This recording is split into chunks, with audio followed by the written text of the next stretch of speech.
But again, when you look at the picture, you say, boy, that looks an awful lot like the common wood tick that we see around here. Down along the Gulf Coast, they have this rickettsia. It's a disease, something like Rocky Mountain spotted fever. It's the same family of type of disease. And this feed on the larvae feed on birds and small mammals, and then they can feed on people as well.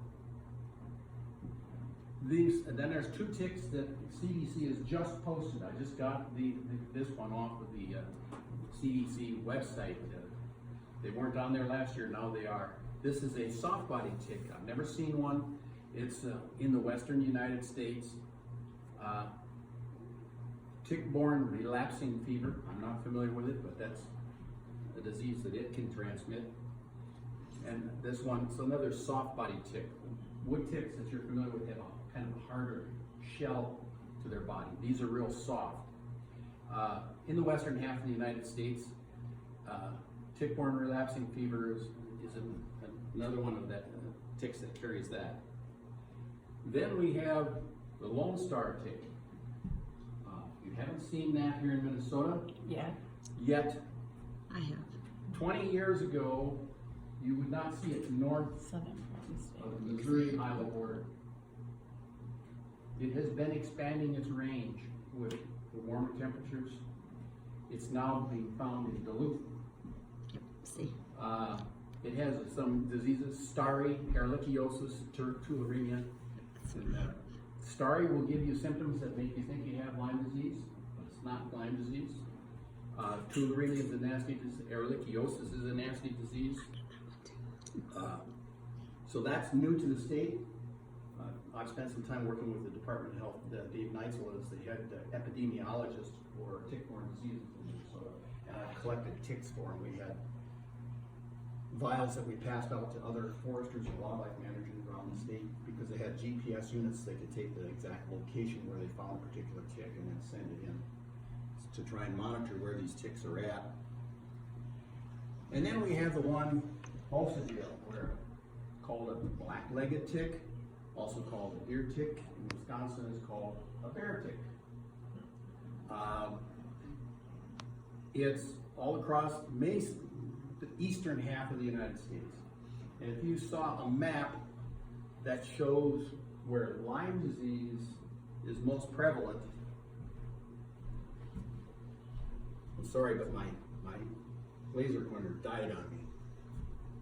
Here and here are the hottest spots in North America for Lyme disease. Minnesota is a big hot spot for Lyme disease. We're like number 4 or something like that. Ixodes scapularis is the tick. It's called black-legged tick. Years ago, when Lyme disease was first identified, it was associated with a tick that they wanted to call Ixodes gamini. This is Ixodes scapularis. So they said the deer tick was different species. And so they said Georgia and Florida and South Carolina, they don't have Lyme disease because they don't have this deer tick. They have this Ixodes scapularis. It's a different species. Somebody finally did a DNA test and said, oops, they're the same species. All of a sudden, Georgia became a hotspot for Lyme disease. They had the disease.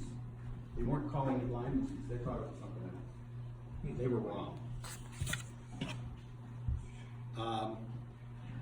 There's lots of diseases besides Lyme disease associated in particular with this tick. There's one other tick that I don't have that I can't show you. I don't have any information on it. They didn't have it on the CDC. But there's a new tick that's been introduced into the eastern United States from elsewhere in the world. I don't know the source of it. I don't know if it's from Asia or from Europe or from Africa, where it came from. But it's now on the East Coast someplace. And they're trying to figure out how widely distributed it is and what diseases it might be associated with. So we'll have to keep checking to see what the information is for that one. Here's the family photo of the deer tick. So This is the female. She has an orangish, reddish backside of her abdomen. The male is smaller and very dark. And then these are the immature stage. This is a common pin. You know what I mean by a common pin? Like when you buy a shirt in the store and it's all pinned up. That's what we're talking about, the head of that pin. This adult female is the size of a sesame seed. Okay? That's the size. Okay. The adult male will not bite you, so you won't get any diseases from the male. Okay. He's only looking for a female. Just one track mind like most men. Okay. I'm going to pass around. Here's some actual examples of the ticks. I want you to pay particular attention in some of these files. You're going to look and you're going to say, there's nothing in there. Yes, there is. I'm going to be talking about the life cycle of this tick, and this life cycle applies to the other tick species as well. When they hatch from the egg, they hatch as a larva. They're very tiny, about the size of a speck of black pepper. You will never find them. But, except for a couple of diseases, they won't get you sick if they feed on you. If they happen to carry one of the diseases that they can be born with, they can pass that on, but that's not very common. So these ticks are not born with Lyme disease, they're not born with ehrlichiosis, they're not born with Poisson's disease. They get that disease in their system by feeding a host that has the disease. So it's going to be real important to talk carefully about what we're talking about. I'm going to pass around poppy seeds. Just shake a few into your hand. That's the size of the nymph stage of the tick.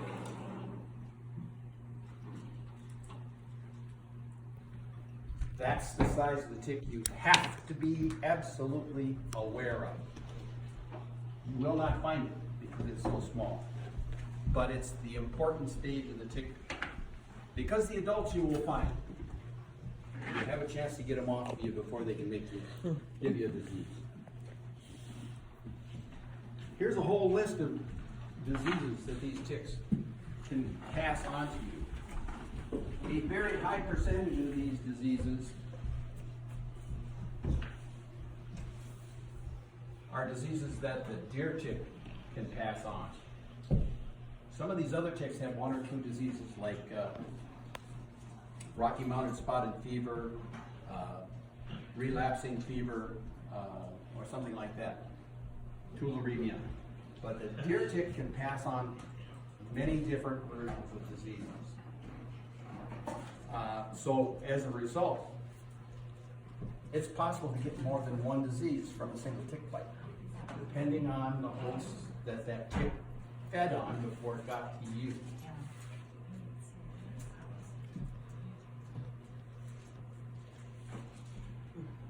There are some tick-borne diseases in other parts of the world. If you're traveling, there are additional diseases. Now, many of the diseases here can be found in other places in the world. Lyme disease has been found on every continent except Antarctica.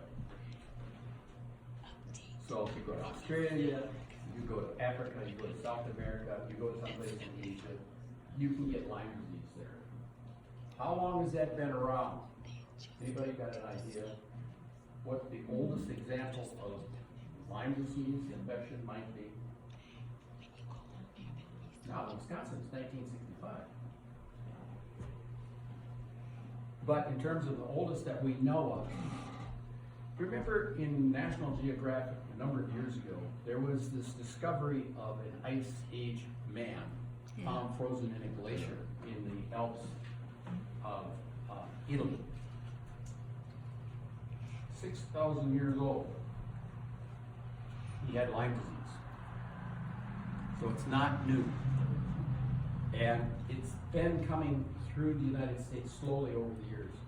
It was first identified as they've known that there's been a disease that had symptoms of Lyme disease, but they didn't know it was transmitted by ticks, and they didn't know what caused it because they didn't know about bacteria.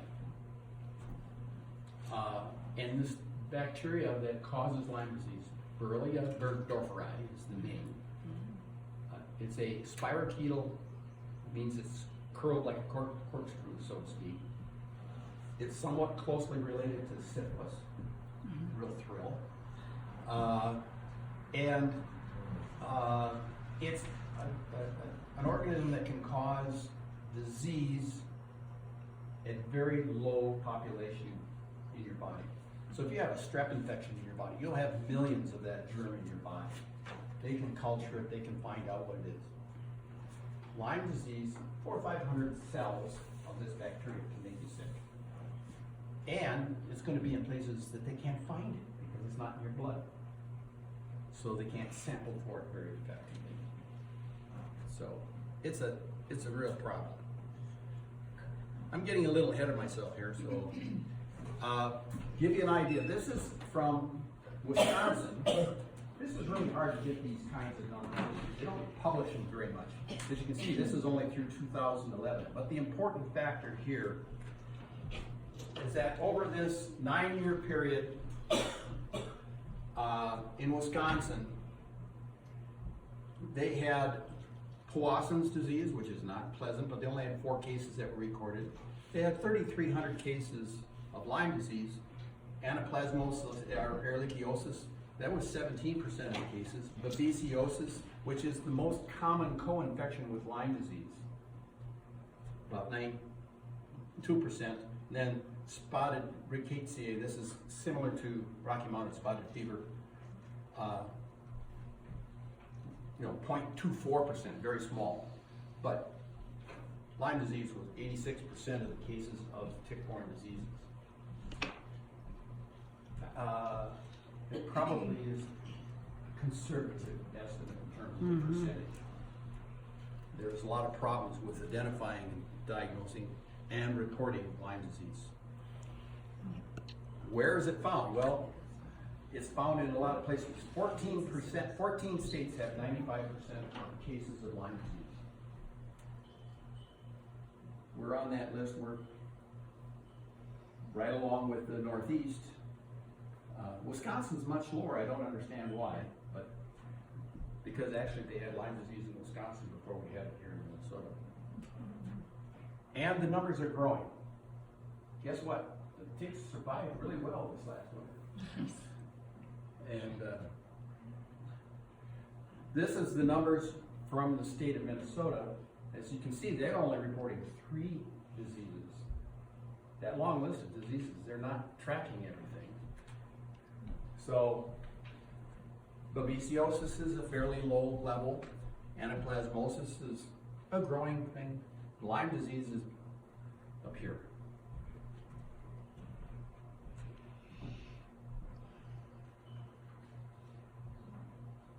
These are the cases that get reported to the Department of Health, State Minnesota Department of Health.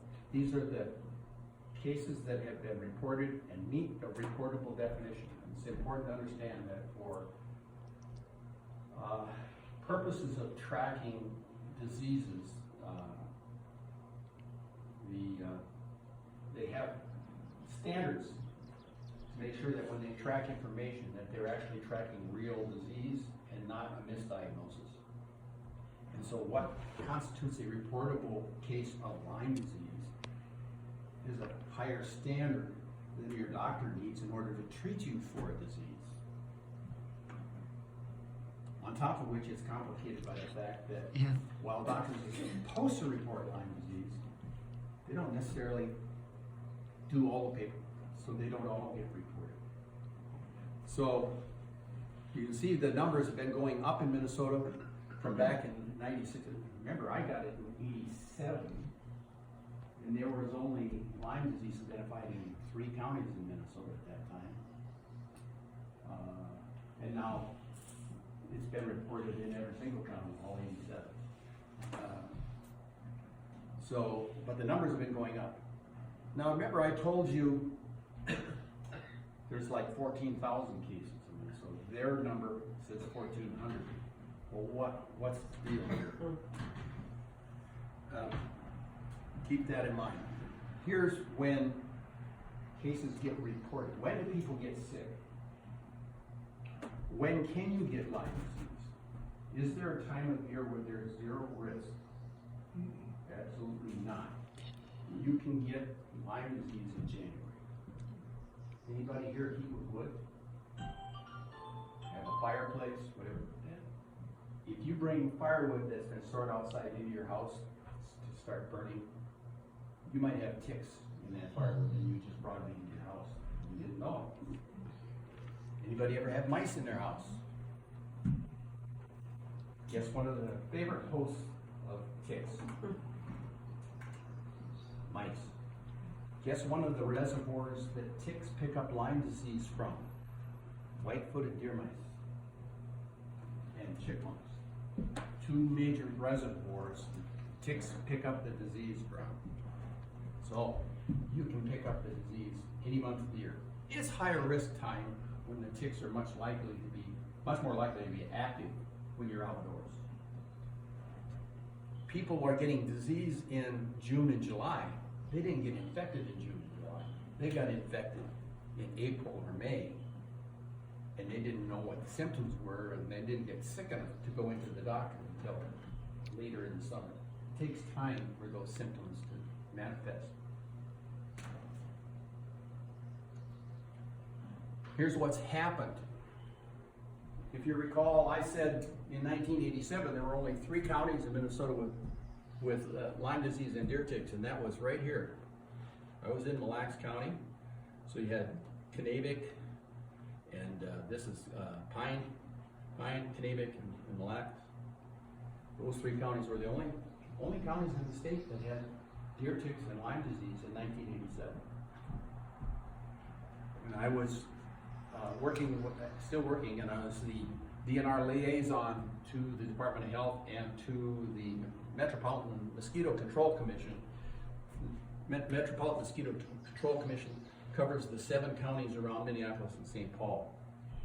And they were monitoring for ticks.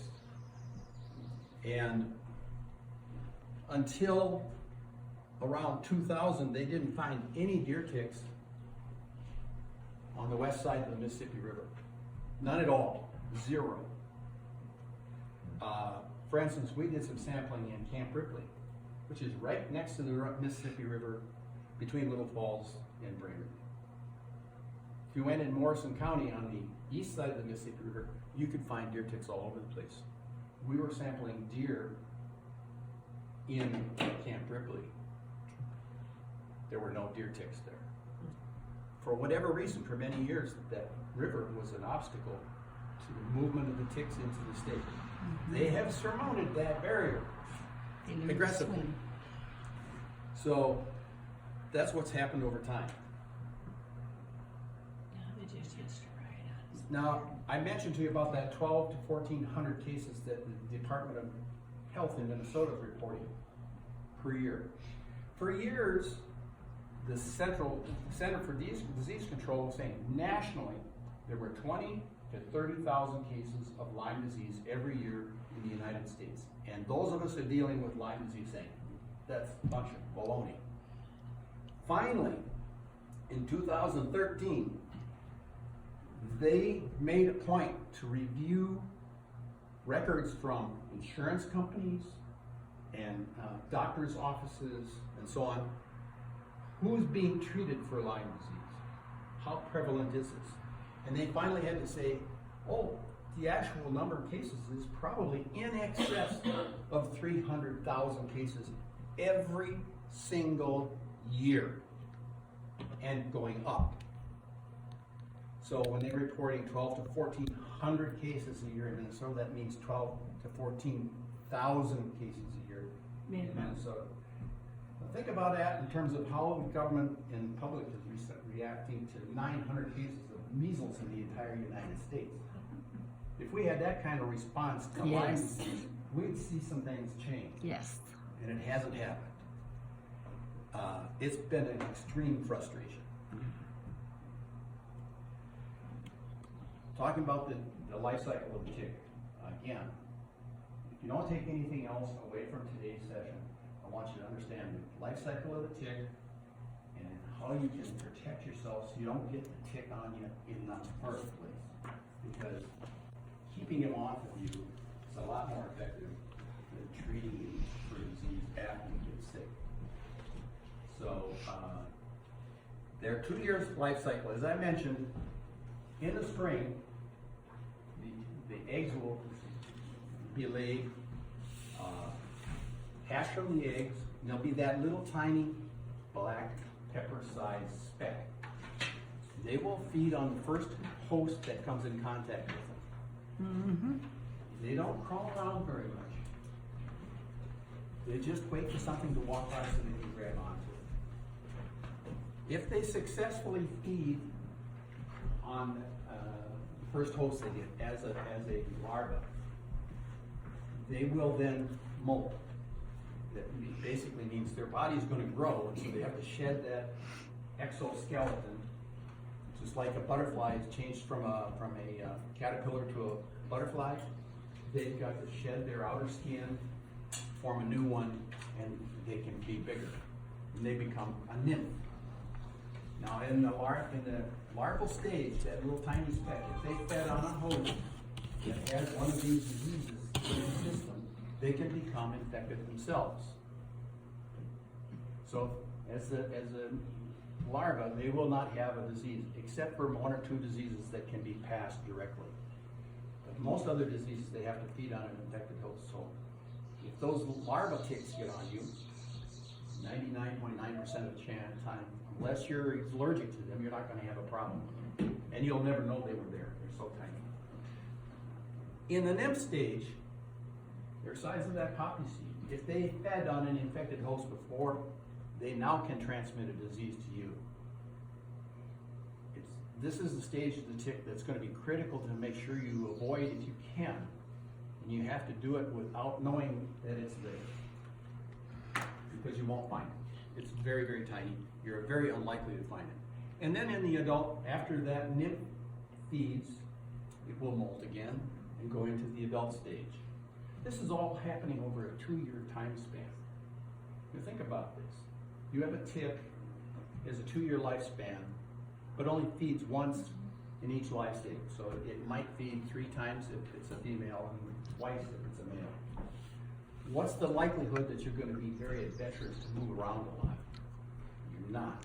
You've been on a host and you're done feeding and you drop off. You're going to stay right just about where you lay. You might move a few inches to get in like at the tip of a blade of grass or the tip of a twig or something like that.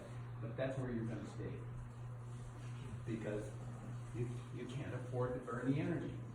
Plus, they're very, very susceptible to dehydration. This is an advantage for you for protection, to know that. So they go through this process. And the process along the way, of course, high percentage of them die. They get their own diseases. They get preyed upon. I mean, birds will eat them. Probably some other things. So, there are things you can do to protect yourself. If you want to protect yourself in your own yard, and believe it or not, a large percentage of people get ticks on them right in their own yard, or at least in the town they live in. You go to the city park, whatever, they pick them up along the way. Their dog brings them home. Kids go out and play and bring them home to you, whatever. So in your yard, whatever you can do to reduce habitat that would allow the ticks to survive, in other words, where they won't dehydrate, they won't be exposed to potential predators that will eat them. So places where things can grow tall grass, where moisture will be, the humidity will be higher so they don't dehydrate, things like that. So mowed grass,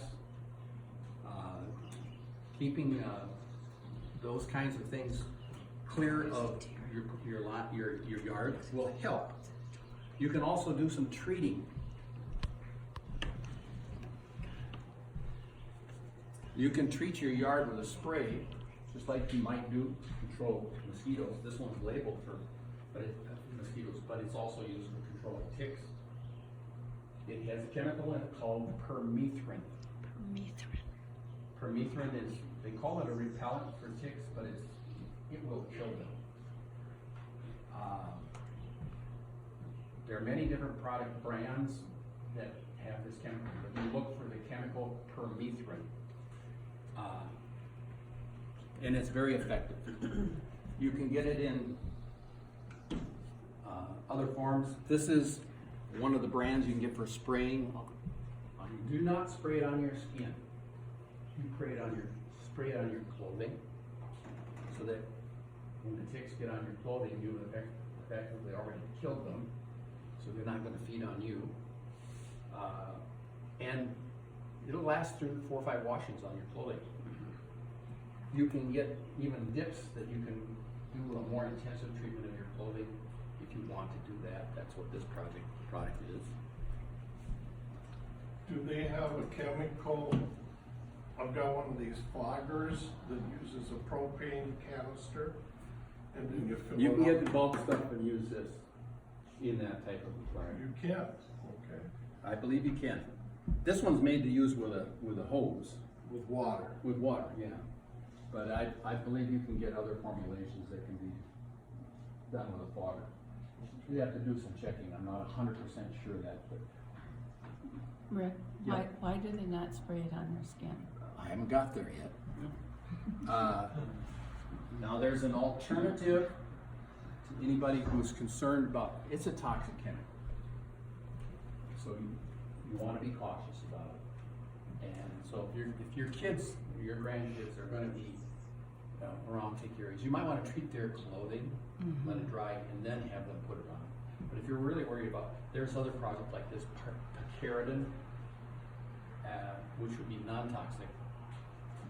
I have not tried it myself, so I can't speak to how well it works, but there are some alternatives for that. And there is one of the flyers I have here that has information on that particular product. And there may be others.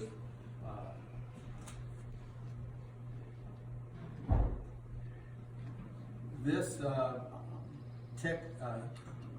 Connecticut tick management book is available online. You can download it, and it's pretty good.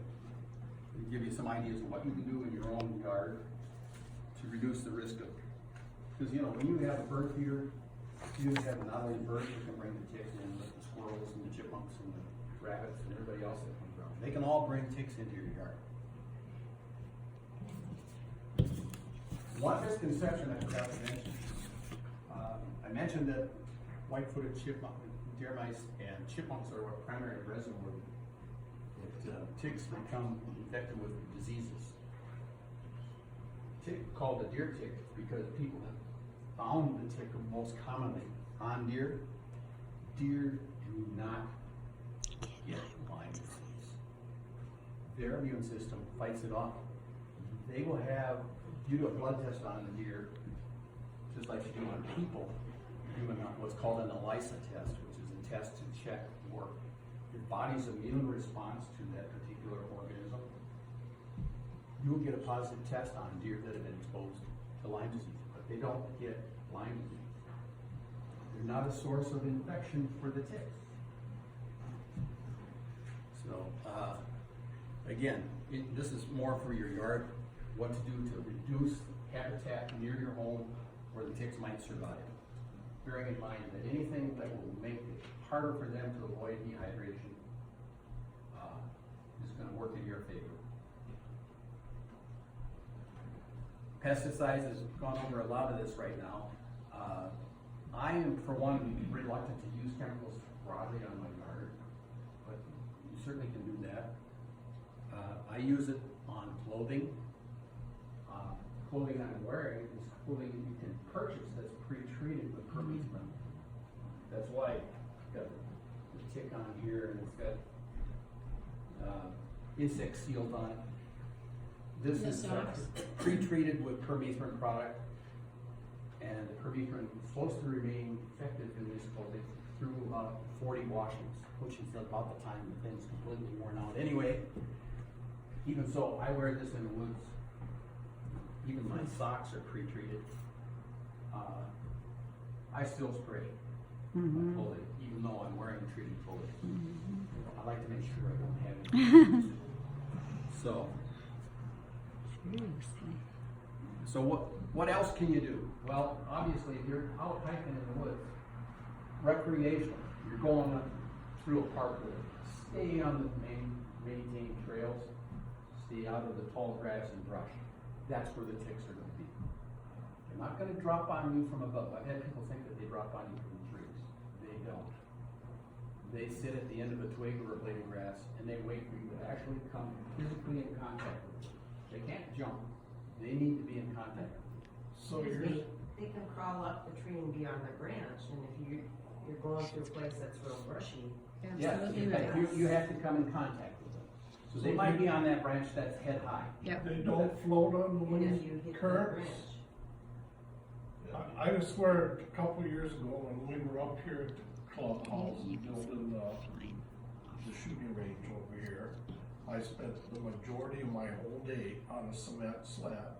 I had 20 ticks on me. Where did they all come from? I worked from there to my truck on a gravel. I swore that they were on the trees and it was windy and that they would get on a wind current. Because by the time I found them, they were on my shirt or on my neck. It doesn't work in their favor. That's not a normal behavior that they would do. Am I saying it's impossible? No. But it's highly unlikely that that's what happened. I've seen places where you came upon a spot, very innocuous place, and you had several hundred ticks there, and you just fact that you went by and picked them up. One question, what do you consider a lot of ticks if you were walking through the woods or? What's a One. lot of ticks? One. One. What's a lot of ticks to anybody else? 25, 30. Okay, I've come out of the woods with 300 to 500 ticks on me, all at the same time. Of course, I'm a forester, I'm out there, and I'm in the habitat. So, you know, all kinds of ways you can pick them up. And that's why I tell people, don't rely on DEET. You'll see a lot of people talking about DEET as a repellent for ticks. When I'm in the woods in June, it's a hell of a time to have to work in the woods because the mosquitoes come to your eye, then you got the flies. They chew on you unceasingly. They're just voracious. So I wear lots and lots of DEET to keep them off of me. In fact, I had a shirt for many years as a field forester, and many foresters have these. We call them mosquito shirts. I had it for over 10 years. I kept spraying it with DEET every time I went in the woods. It never got washed. Never got washed. I want it. The reason for that is the scents from laundry detergent can Yeah. attract mosquitoes. Yeah. So I didn't want it. So my wife, when I left the field office, made sure that that shirt disappeared. I called it my $5,000 mosquito shirt because I had a lot of DEET in it. But I still had hundreds of ticks on me. The DEET was completely ineffective. Wow.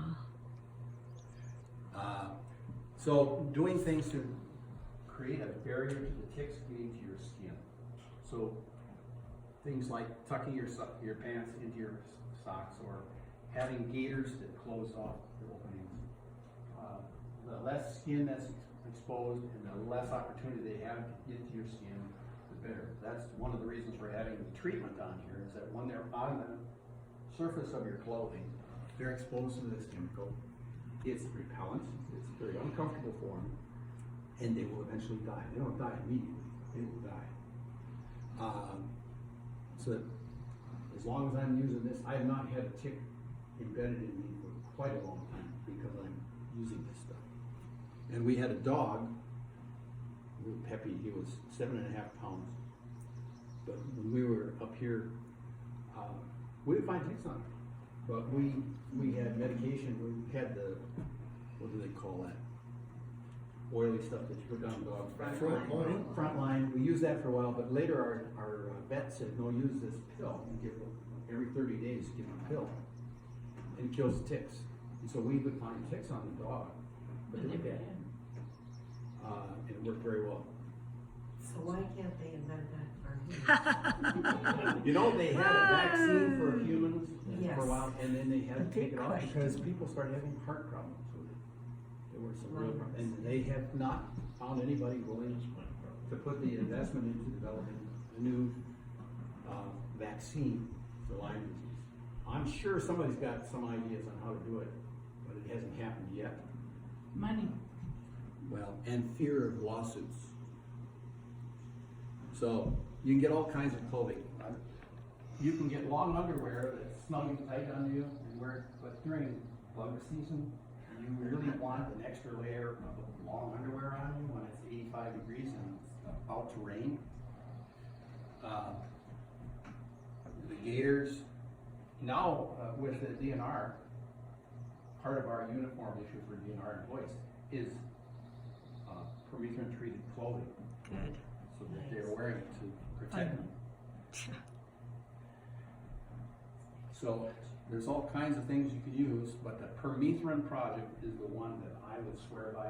Me too. Lots of people will recommend it because it really does work. Yep. Which stores handle the, You can find it in many, many of the stores. You can go into town into Ace will have it. L&M has. Walmart will have it, L&M will have it, you go up to Home Depot, they'll have it. It's pretty common, you gotta look at the label, you'll see some that like Repel is one, but there are several others. Look for the name permethrin as the active ingredient on the label, and that's what you need. There's several different brands. I was referring to like the clothing. The clothing, if you, They sell it online, they sell it online. This is called, and you can soak your clothes Insect yourself. Shield. So if you Google insect shield, you can, if you go to places like Forestry Supplier and stuff, you can probably find it there. Yeah. But you can spray your own. But you can spray or treat your own clothing. Yeah. It's If you even spray it online. on, it'll last through 4 or 5 washings. If you use that duration, which is a dip that actually really saturates your clothes and Yes. let it dry, and then it will Yes. last for multiple more washings. I don't know the exact cost of that. That's not available directly. A gentleman in UP of Michigan sent that to me. He's selling it. So Do you have any letters that says that name by any chance? Permethrin? permethrin. Permethrin. Uh, I can't even say it. did you give it out already? That's on this one, isn't it?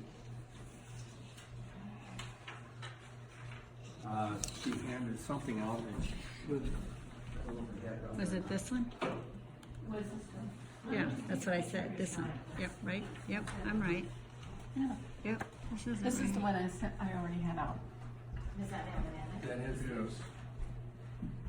Okay, yeah. They've already got it. Yeah. Yeah, it's on there. Okay. Now, Send us where's that bag with the, no, the tick remover?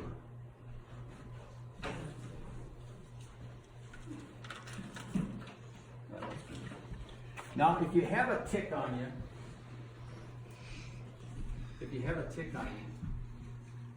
this is the tough part. What you would commonly call a wood tick, when they get on you, you can usually pull them off. They come off relatively easy. If they're well attached, you might pull off a little patch of skin with them. But they normally don't leave their mouth parts behind. You can pull them off pretty easily. Deer ticks is a completely different critter. Called patience. There's another bio-UD. I don't know anything about it, and I don't have any literature on it.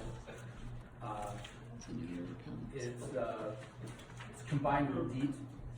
You can get it at that web address, but I can't speak to its effectiveness.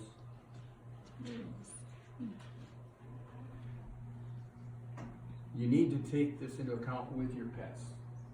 Your dogs, obviously, but if you've got cats that are outside, there's not a lot of good treatments to keep them from having ticks on them. But whatever you're going to do, you want to check with your veterinarian and make sure whatever you're doing for them is appropriate for them. You can't apply human treatments to them. Or safely. dog treatment. To us. And you can't do dog treatments to cats. No. Cats are much more sensitive and you can kill your cat by accident. So make sure you check with your vet on how to treat them.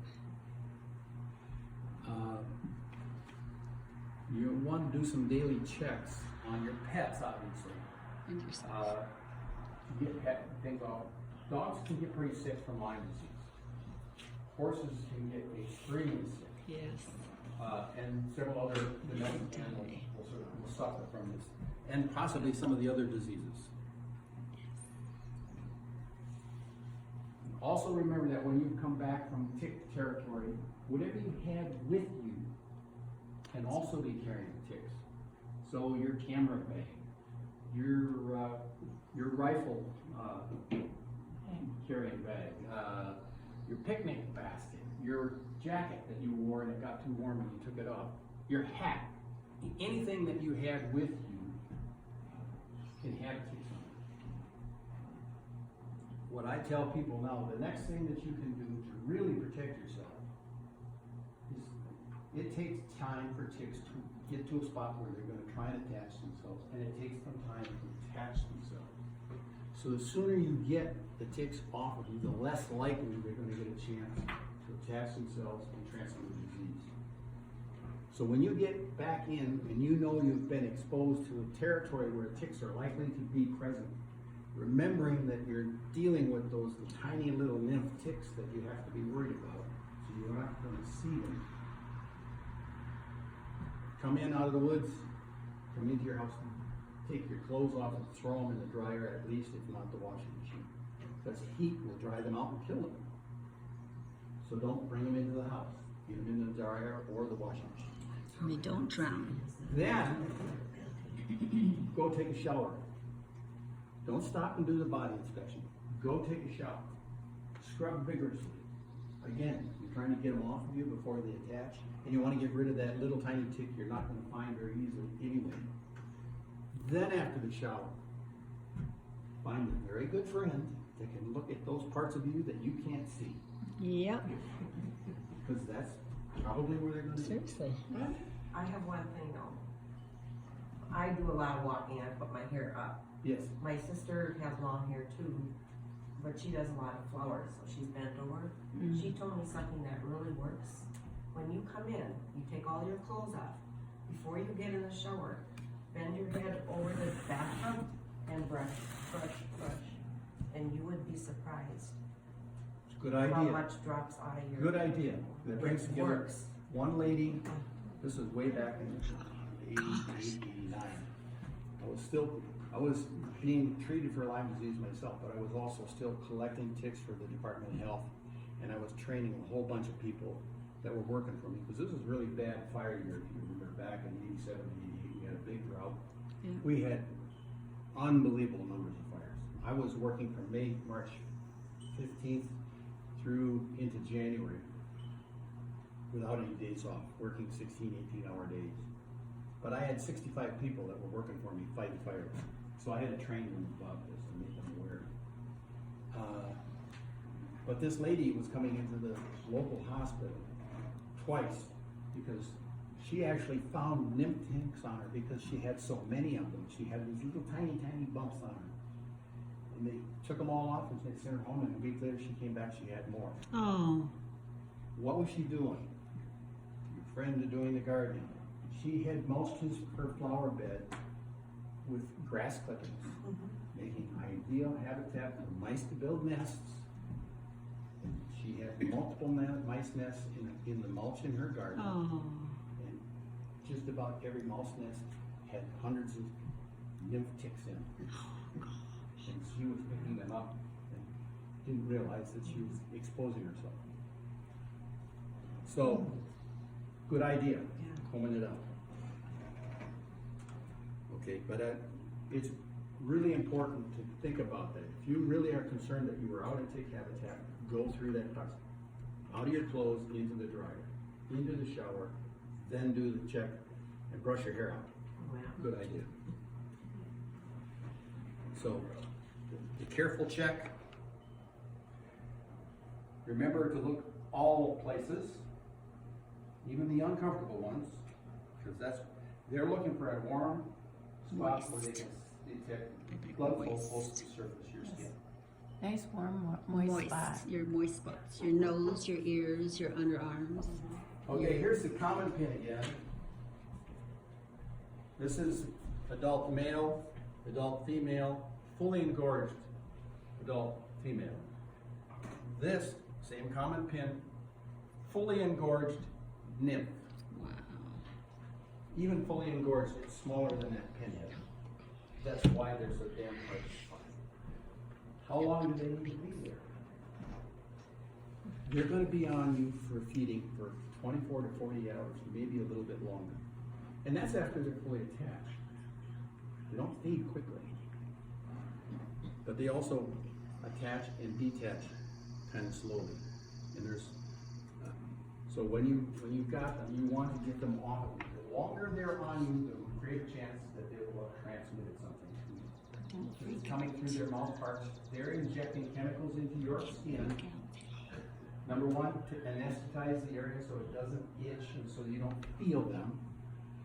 And number two, so that blood doesn't coagulate so they can easily suck it in. So they're putting chemicals into you. And in the process of putting those chemicals into you, the disease organisms are going from them into you. And then they feed. You want to remove them. They're very small, so they're hard to grasp, number one. But because of the way they attach themselves, they're very difficult to remove. Different than a wood tick. We have a variety of tools. This is one. I'll pass it on. It's got a little notch in it that allows you to slip it under the body of the tick so you can then lift on it gently to pull them out. You do not want to grab the body and squeeze it because you then turn their body into a syringe that speeds up the transfer of their body fluids into you. Yeah. You don't want to do that. Can you use Vaseline? No. Absolutely does No not li- work. No liquid. Hot matches doesn't work. Vaseline doesn't work. No liquid. No. Alcohol doesn't work either. No. Nope. It does not work. If they come up because you put Vaseline on them, they weren't attached in the first place. That's what fools people. They put something on and the tick moves. Oh, it must have worked. No, the tick was never attached. Here's why they're so difficult to remove. This is a microscope, what do you call it, magnifying of the mouth parts. This is the part that actually goes into your skin. Now think about how hard it is to pull. Anybody ever a fish hook stuck in your finger? They don't come out very easily. Same principle here. This barbed thing. Now that makes it hard enough to remove. This particular tick, unlike the common wood tick, does something extra. They have their mouth parts that they spread to the side, and they have their own super glue. They glue themselves to your skin. That's why it takes them a long time to attach and a fair amount of time to detach. They've already, that's when they start feeding, after they're fully attached. Important to get them off before they get that far. If they are attached, then you use a tool like I was passing around to allow you to lift them out. And then, when you pull them out, if the mouth parts stay behind, it's just like having a wood sliver in your skin. You need to get it out or it may become infected just because of the irritation and possible introduction of some kind of other infectious disease organism that, you know, just like when you have a sliver, it can fester and become infected. So you want to get that out. And so our daughter one time went in and we had to take her to the doctor to remove the mouth parts because we couldn't get them out. So you don't want them to get to this point. That's the reason, getting out of your clothes, taking a shower, and then using the right tool to get them off. Keep them off of you in the first place and then get them off of you as quick as possible if they do get on you. So, and there's many different varieties of this particular kind of tool concept for removing them. They're useful. There's no guarantee that they'll get the tick off you without leaving the mouth parts behind. But it will help and it will reduce the possibility of squeezing that body. So, if I haven't scared you to the point where you won't go outside anymore. It was fun to see everybody itching. It was. Everybody's doing it. It was more than fun. Trust me, it's not your head that they're at. Well, There's- if you folks know of other groups that would be interested in hearing this message, please get in touch with me. I'm on the membership rolls. I do come here and use the shooting range and stuff. So, John, the one thing you didn't mention to them is they numb you, so you don't feel what they're doing when they're digging their head in you. yeah, I did mention. Oh, okay. Yeah, the two chemicals they can put into you when they're biting you. One is a local anesthetic, so you don't feel it. And the other is an anticoagulant, so that the blood will keep flowing. It doesn't coagulate. So people, and oh, that's an interesting point. I don't have a picture that I have of the multiple different kinds of rashes that you can get. You've all heard, I think, probably of the bullseye rash. It's a complete misnomer because the form that the rash can take can be all kinds of things. There is a concentric circle of development that can occur in many cases, but oftentimes it's a very irregular thing. And guess what? Only about 50% of people even get the rash. Yep. I had heard that it was 35%. It's highly variable, but yeah, it's a much smaller percentage of people get the rash than you think. And guess what? One of the reportable definitions in the past, it's not longer, but it used to be that if the doctor didn't see the bullseye rash, it wasn't a reportable case. The other problem was the ELISA test that they used to detect your body's immune response. Only about 50% accurate. Yep. So There's no the accurate spray test. that you can put on your yard and stuff, will that kill It'll help. the butterflies and No. the other things that you don't want to kill? Probably. It didn't. Won't be good for The honeybees, the pollinators. It's not going to be good for a lot of other things. So you need to be, that's why I'm cautious. I don't want to use it in my yard. I would rather take other precautions that don't involve using chemicals. Besides, I was a certified pest applicator for a number of years. I know I know how to do it, but I don't like using chemicals if I don't absolutely have to, because I know we put enough toxins in the world and into our bodies as it is. We don't need to multiply it unnecessarily. Look at your other options first. Yes, there's plants. There's plants that attract them, and there's plants that make them go away. So you got to look at your plants. So There's there's a some plan. options out there to consider. Look at your full range of options, make a choice that fits your situation the best.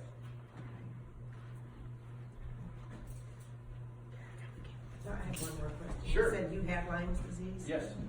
You're still having symptoms? Yes. Interesting thing about testing for Lyme, they can figure out that you have Lyme disease, although somewhat questionably, because they don't have a good testing system to see. I've had doctors say, oh yeah, you don't have Lyme disease. You absolutely don't. There's no test that shows you don't have the disease. There's absolutely no test that will do that. Some doctors believe there is, but there is not. Also, the fact that you have continuing symptoms may or may not mean that you still have disease. And there's no way they can. And there's not a good way to do it. You know, the best way to do it is after you're dead. Yes, they do an autopsy. Yes. No, in all seriousness, that my body is going to be donated for Lyme research. And we have. It's in Duluth. We have, Tom Greer in Yep. Duluth. Yep. Terry and I have worked with him for 30 years. Yeah, that's 30 cool. years. He and a professor at the University of Minnesota Medical School in Duluth have been working on doing tests on people that were exposed to Lyme disease. They're examining their brains. They do. Did they get his brain? brain? Good, good. Yeah, they're gonna get mine He's finding too. connections between MS and MD and Lyme disease. and other connections to other problems. No, you know what? That is one of the symptoms. She was saying something. What were you saying? Tell him what you were saying. That's why my brain is getting small. I have dementia. It's called Lyme, it's called Lyme brain, sweetie. Lyme brain. Yes. Lyme brain, yes. Yes, it's like dementia and Alzheimer's. And then your other symptoms like chronic fatigue is one of the big ones. Yep. And people say, well, how bad is chronic fatigue? And I describe it this way. At its worst, and it comes and goes. With Lyme disease, symptoms come and go. And they come back in different Yes. places Yes. Very interesting. over the years. Yes. So I'll have periods of chronic fatigue to the point when I describe to people, think about you're in college, maybe the end of your freshman year or your sophomore year, you finally have access to alcohol more than you should have. And you spent the whole weekend partying and you gotta go to class on Monday morning. Yep. That's how bad the chronic fatigue is. Yep. And it can One last thing for similar, months. I've had Lyme Years. disease. So it's not fun. One week, when he was going to work, he said, I don't know if I'm gonna be able to drive I had to lift my right leg into the car in order to get it in.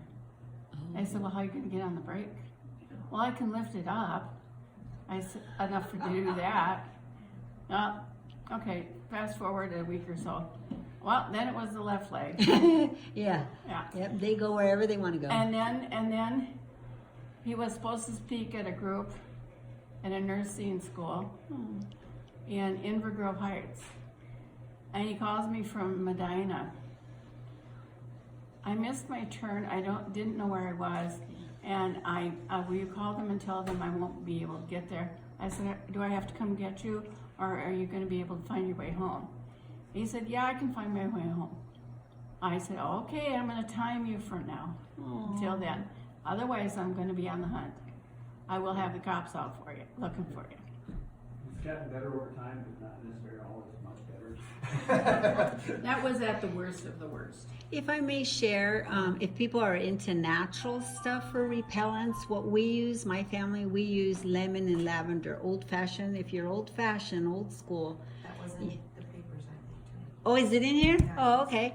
But that's what we use, and Lemon and lavender. Yep, lemon and lavender. Yep, they don't like it at all for some odd reason. Lemon and lavender. Rick, Yes. thank you so much. Yes. Yes, thank you. You did a great Give a job. hand. I did too,